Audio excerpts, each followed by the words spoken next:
तो दोस्तों आज हम फिर से आपके लिए लेकर आए हैं देश दुनिया की सभी ताज़ा बड़ी खबरें। फटाफट एक एक कर विस्तार से आज आपको बताएंगे, तो वीडियो को अंत तक जरूर देखें। दोस्तों वीडियो बनाने में हमें काफ़ी मेहनत लगी है, तो वीडियो को दिल से लाइक कर दीजिए। दोस्तों पहले खबर में आपको बता दें कि पैगंबर मोहम्मद साहब पर विवादित टिप्पणी करने वाली निपुण शर्मा को लेकर सुप्रीम कोर्ट ने मुसलमानों को दिया धोखा। सुप्रीम कोर्ट ने बिना मुसलमानों से पूछे निपुण शर्मा की गिरफ्तारी पर लगाई फिर से रोक। दिल्ली केसों को भी किया ट्रांसफर। मुस्लिम समुदाय को कोर्ट पर नहीं रहा विश्वास। वहीं आपको बताएंगे दोस्तों की सरकार गिरने के बाद बिहार में बीजेपी को लगने वाला है एक और बड़ा झटका। अब बीजेपी से छिन जाएगा विधानसभा अध्यक्ष का पद। विजय सिन्हा के खिलाफ अविश्वास प्रस्ताव भी बिहार में पेश। वहीं आपको बताएंगे दोस्तों की 20 रुपए का तिरंगा लेने पर गरीबों को मिल रहा है मुफ्त वाला राशन, तो राहुल गांधी ने मोदी पर बोला हमला। वहीं आपको बताएंगे दोस्तों की गुजरात विधानसभा चुनाव में भाजपा को धूल चटाने के लिए केजरीवाल ने अब महिलाओं को 1000 रुपये भत्ता देने का गुजरात में किया ऐलान। भाजपा की बड़ी मुसीबत। वहीं आपको बताएंगे दोस्तों की प्रधानमंत्री मोदी की योगी ने बात मानने से किया इनकार। मोदी के रेवड़ी वाले बयान से नाराज हुए योगी। 60 साल से अधिक उम्र की महिलाओं को बस की मुफ्त सुविधा देने का किया ऐलान। वहीं आपको बताएंगे दोस्तों कि बिहार सत्ता परिवर्तन पर सीएम बघेल का मोदी सरकार पर हमला। कहा जो झारखंड में सरकार गिराने वाले थे उनकी ही डूब गई सरकार। तो दोस्तों सभी खबरों को आपको एक एक कर बताने वाले हैं। वीडियो को लाइक कर चैनल को सब्सक्राइब कर दें और हमें कमेंट करके बताएं कि आपके जिले किस राज्य से हमारी खबरों को देख रहे हैं। इसी बीच पर तो दोस्तों अगली खबर की ओर, तो पैगंबर मोहम्मद साहब के अपमान को लेकर सुप्रीम कोर्ट ने मुसलमानों के साथ किया धोखा। सुप्रीम कोर्ट ने निपुण शर्मा का समर्थन करते हुए निपुण शर्मा की गिरफ्तारी पर लगाई रोक। जहां दोस्तों आपको बता दें ये बड़ी खबर सामने निकल कर आई दोस्तों की पैगंबर मोहम्मद साहब पर विवादित टिप्पणी करने वाली निपुण शर्मा को लेकर सुप्रीम कोर्ट ने मुसलमानों को धोखा दिया। सुप्रीम कोर्ट ने पहले निपुण शर्मा को फटकार लगाई और गिरफ्तारी का आदेश दिया, लेकिन बाद में सुप्रीम कोर्ट अपने फैसले से पलट गया और अब सुप्रीम कोर्ट ने निपुण शर्मा की गिरफ्तारी पर रोक लगा दी। दरअसल आपको बता दें कि सुप्रीम कोर्ट ने उनके खिलाफ दर्ज सभी एफआईआरों को दिल्ली ट्रांसफर किए जाने का भी ऐलान किया। बता दें आपको कि सुप्रीम कोर्ट से निपुण शर्मा लंबे समय से ये मांग कर रही थी और उन्होंने कहा था कि सुप्रीम कोर्ट आदेश दे कि उनके खिलाफ जिन राज्यों में एफआईआर दर्ज हैं उन्हें इकट्ठा करके दिल्ली ट्रांसफर किया जाए और दिल्ली में वह केस लड़ेंगी। और सुप्रीम कोर्ट ने आज ऐसा ही किया। सुप्रीम कोर्ट ने सुनवाई करते हुए निपुण शर्मा की गिरफ्तारी पर रोक आगे बढ़ा दी और कहा है कि केस की जब तक जांच पूरी नहीं होगी तब तक निपुण शर्मा को कोई भी गिरफ्तार ना करे।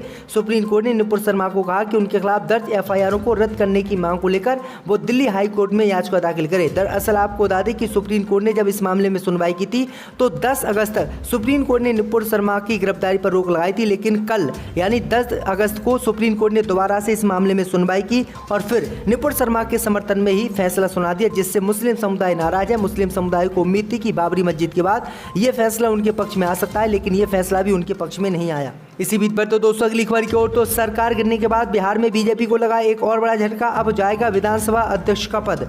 जब दोस्तों आपको बता दें कि बिहार में नीतीश कुमार के झटके से अभी बीजेपी उबर भी नहीं पाई थी कि महागठबंधन ने उसे एक और झटका दे दिया। ललित यादव के नेतृत्व में महागठबंधन के नेताओं ने मौजूदा विधानसभा अध्यक्ष विजय कुमार सिंह के खिलाफ अविश्वास प्रस्ताव पेश कर दिया, जिसके बाद स्पीकर का पद बीजेपी के हाथ से बिहार में जाना तय है। बिहार विधानसभा के सचिव के समक्ष बुधवार को महागठबंधन के 50 विधायकों के हस्ताक्षर वाला पत्र सौंपा गया है। अविश्वास प्रस्ताव के तहत अब विजय कुमार सिन्हा को अध्यक्ष के रूप में अपना पद बरकरार रखने के लिए विधानसभा के अंदर बहुमत साबित करना होगा। यदि उनके पास पर्याप्त संख्या नहीं है तो उन्हें पद से इस्तीफा देना होगा, लेकिन वर्तमान में बीजेपी के पास 77 विधायक हैं जो सिन्हा के लिए अध्यक्ष पद पर बने रहने के लिए पर्याप्त नहीं है और उनका पद छीनना तय है। तो ये बड़ी अपडेट आई दोस्तों कि सरकार गिरने के बाद अब बीजेपी को एक और झटका नीतीश कुमार ने दे दिया। इसी बीच पर तो दोस्तों अगली खबर की ओर, तो तिरंगा लेने के बाद ही गरीबों को मिल रहा है मुफ्त वाला राशन, तो राहुल गांधी ने बीजेपी पर बोला हमला।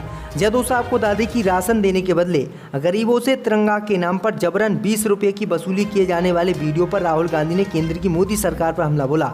राहुल गांधी ने कहा कि तिरंगा हमारा अभिमान है, ये हर दिल में बसता है, राष्ट्रवाद कभी बेचा नहीं जा सकता। सोशल मीडिया पर एक वीडियो तेजी से वायरल हो रहा है जिसमें राशन कार्ड धारक ये आरोप लगा रहे हैं कि यदि हम तिरंगा नहीं ले रहे हैं तो हमें मुफ्त वाला मोदी का राशन नहीं दिया जा रहा है। और इसी मामले को लेकर राहुल गांधी ने केंद्र की मोदी सरकार पर बोला। राहुल गांधी ने कहा है कि अगर कोई व्यक्ति 20 रुपये का तिरंगा नहीं खरीद रहा है तो उसे राशन नहीं दिया जा रहा है, जबकि ऐसा कुछ नहीं होना चाहिए। उन्होंने कहा कि पैसे से क्या देश का तिरंगा खरीदा जाता है, तिरंगा पैसों से नहीं बल्कि दिल में होना चाहिए। तो ये बड़ी अपडेट आई दोस्तों, राहुल गांधी ने ये बड़ा हमला मोदी सरकार पर बोला। इसी बीच पर तो दोस्तों अगली खबर की ओर, तो महिलाओं पर भद्दा कमेंट करना मुकेश खन्ना को पड़ा भारी। जब दोस्तों आपको बता दें कि दिग्गज एक्टर मुकेश खन्ना एक बार फिर लोगों के निशाने पर आ गए हैं। उन्होंने लड़कियों के बारे में दिए विवादित बयान के बाद दिल्ली महिला आयोग ने संज्ञान लेते हुए दिल्ली पुलिस से उन पर सख्त कार्रवाई करने की मांग उठाई है। दिल्ली महिला आयोग की अध्यक्ष स्वाति मालीवाल ने कहा कि शक्तिमान एक्टर का एक वीडियो वायरल हो रहा है। उनको शायद ये नहीं पता कि आदमी शक्तिमान तब बनता है जब वह महिला की इज्जत करना सीखे। टीवी पर उड़ने से कोई इंसान शक्तिमान नहीं बनता। मैंने दिल्ली पुलिस को एक नोटिस जारी किया है जिसमें मैंने मुकदमा दर्ज कर सख्त कार्रवाई करने की मांग उठाई है। दरअसल आपको बता दें कि मुकेश खन्ना का एक वीडियो सोशल मीडिया पर वायरल हो रहा है जिसमें वह कहते नजर आ रहे हैं कि कोई भी लड़की अगर किसी लड़के को कहे कि मैं तुम्हारे साथ सेक्स करना चाहूँगी तो वो लड़की नहीं, वो धंधा कर रही है, क्योंकि इस तरह की निर्जल बातें कोई सभ्य समाज की लड़की कभी नहीं करेगी। अगर वो करती तो वो सभ्य समाज की नहीं है, वो उसका धंधा है। आप उसमें भागीदारी मत बनिए, इसलिए कहता हूँ कि ऐसी लड़कियों से बचें। भैया आपको बता दें कि उनके इस बयान के बाद अब पूरे देश में बवाल मचा हुआ है और लोग उन्हें गिरफ्तार करने की मांग कर रहे हैं। इसी बीच पर तो दोस्तों अगली खबर की ओर तो प्रधानमंत्री मोदी को योगी ने दिया बड़ा झटका। प्रधानमंत्री मोदी की बात योगी ने मानने से किया इनकार। या दोस्तों आपको बता दें कि प्रधानमंत्री मोदी और योगी में एक बार फिर से उत्तर प्रदेश में लड़ाई शुरू हो गई है। दरअसल आपको बता दें कि प्रधानमंत्री मोदी की बात इस बार योगी आदित्यनाथ ने मानने से साफ इनकार कर दिया और प्रधानमंत्री मोदी के रेवड़ी वाले बयान को योगी ने ठेंगा दिखा दिया, जिसके बाद पूरे देश में प्रधानमंत्री मोदी की आलोचना और निंदा हो रही है। दरअसल आपको बता दें कि प्रधानमंत्री नरेंद्र मोदी ने आज एक बार फिर रेवड़ी बांटने यानी जनता को फ्री में कोई सेवा देने वालों पर हमला बोला। उन्होंने कहा है कि कल कोई आएगा और कहेगा कि वह फ्री में पेट्रोल डीजल बांटेगा तो बांटने दो, लेकिन इस तरह के कदम हमारे बच्चों से हथियार छीन लेंगे और देश को आत्मनिर्भर बनने से रोकेंगे। इससे देश के करदाताओं पर बोझ बढ़ेगा। लेकिन इस बीच यूपी के सीएम योगी ने ऐलान किया कि यूपी सरकार जल्दी 60 साल और ऊपर की महिलाओं को मुफ्त बस यात्रा की सुविधा देगी।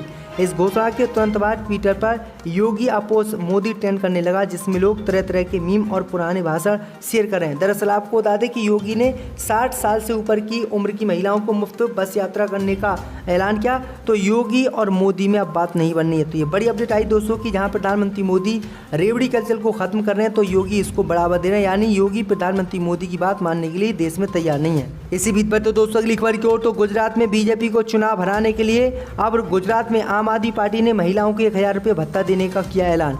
यह दोस्तों आपको बता दें कि साल के अंत तक गुजरात में विधानसभा चुनाव होने हैं। सत्तारूढ़ भाजपा के साथ ही सभी राजनीतिक पार्टियां जोर शोर से चुनावी तैयारियों में जुटी हुई हैं। इस चुनाव में आम आदमी पार्टी भी ताल ठोक रही है। आम आदमी पार्टी के राष्ट्रीय संयोजक और दिल्ली के मुख्यमंत्री आए दिन गुजरात के दौरे पर रहते हैं ताकि किसी तरह वह भाजपा का गुजरात का किला ढा सके। आज अहमदाबाद पहुंचे केजरीवाल ने बड़ा चुनावी ऐलान किया। अरविंद केजरीवाल ने कहा कि अगर गुजरात में हमारी पार्टी सरकार बनाती है तो 18 साल से ज़्यादा उम्र की महिलाओं को 1000 रुपये का मासिक भत्ता दिया जाएगा।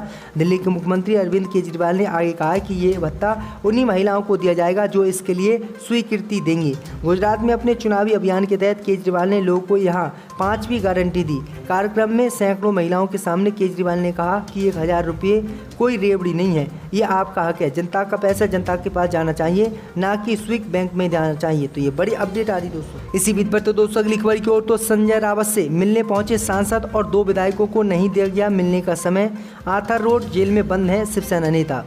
जब दोस्तों आपको बता दें कि महाराष्ट्र के पात्राचाल मामले में आर्थर रोड जेल में बंद संजय रावत से मिलने पहुंचे कुछ नेताओं को मुलाकात करने से मना कर दिया गया।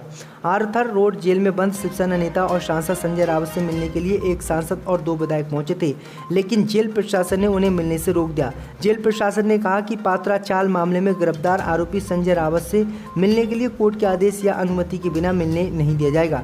आर्थर रोड जेल प्रशासन का कहना था कि अगर संजय रावत के घर से कोई मिलने के लिए आया होता तो हम उन्हें मना नहीं करते, लेकिन बाहर का कोई व्यक्ति उनसे मिलना चाहता है तो उसे कोर्ट की अनुमति लेनी होगी। तो ये बड़ी अपडेट आ रही दोस्तों। इसी बीच पर तो दोस्तों अगली खबर की ओर तो बिहार में सत्ता परिवर्तन पर सीएम बघेल का मोदी सरकार पर हमला। कहा जो झारखंड में सरकार गिराने वाले थे उनकी ही डूब गई सरकार। जब दोस्तों आपको बता दें कि बिहार में हुए सत्ता परिवर्तन को लेकर छत्तीसगढ़ के सीएम भूपेश बघेल ने भी प्रतिक्रिया दी है। सीएम बघेल ने कहा कि बिहार में जो कुछ हुआ वो 2024 में होने वाले सत्ता परिवर्तन के संकेत है। मुख्यमंत्री भूपेश बघेल ने कहा कि झारखंड में सरकार गिराने की कोशिश करने वालों की खुद ही सरकार डूब गई।